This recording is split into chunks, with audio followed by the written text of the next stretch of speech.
Bonjour à tous, je me réjouis de vous retrouver sur le podcast de la Voix de la Vente. Ce podcast qui va vous donner envie de mieux vendre en moins de 5 minutes.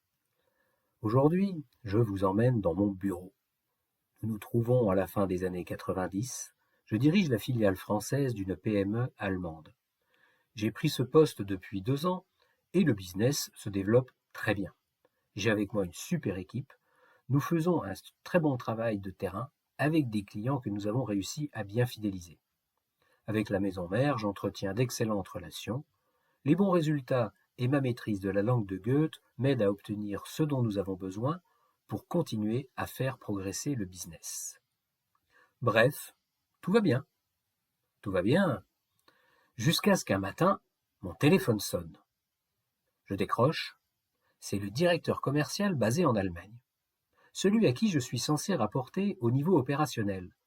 Sauf que, vu que ça roule sans qu'il ait à s'en mêler, je n'entends jamais parler de lui, il me fiche une paix royale, et c'est tant mieux. Le fait qu'il m'appelle m'alerte donc tout de suite. Qu'est-ce qu'il me veut? Je me suis mis sur mes gardes, et je l'écoute. Il se met à me déblatérer des platitudes confondantes de banalité, technique d'approche pour m'amadouer. Je ne dis rien, j'écoute. J'attends qu'il en vienne au but de son appel. Face à mon silence, ça ne tarde pas à venir.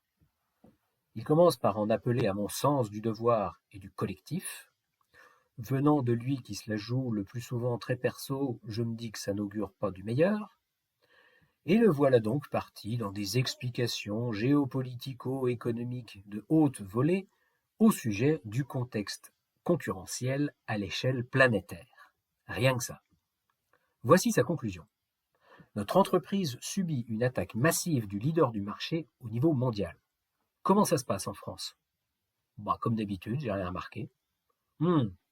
Soyez vigilants, ça ne saurait tarder. C'est quand même bizarre cette affaire. Quel intérêt le leader du marché a-t-il à venir nous chercher des poux?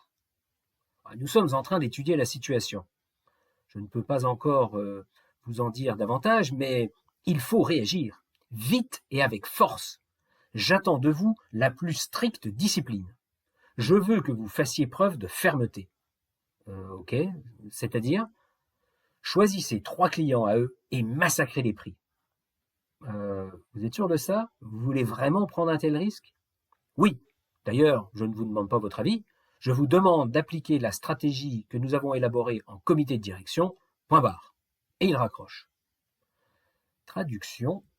Mon abruti de patronne qui ne comprend rien au business a dû rencontrer le patron du concurrent sur un salon.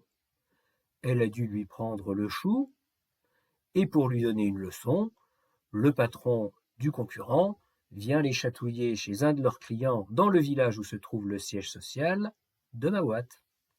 Ma conclusion, je ne vais pas risquer une guerre en France pour des broutilles outre-Rhin. Sauf que, si je ne fais rien, le DIRCO va me pourrir la vie. Après une bonne nuit de sommeil, une idée géniale germe dans ma tête. J'appelle le patron de la filiale française du concurrent et je lui raconte l'histoire. Je clôt la conversation en lui disant « Attendez 15 jours, appelez votre direction commerciale en Allemagne et dites-leur que nous avons rendu des offres hors marché chez 3 de vos gros clients, je vous laisse choisir lesquels. » 3 semaines plus tard, mon DIRCO allemand me rappelle et me félicite pour mon agissement. Le message est passé grâce à mon action.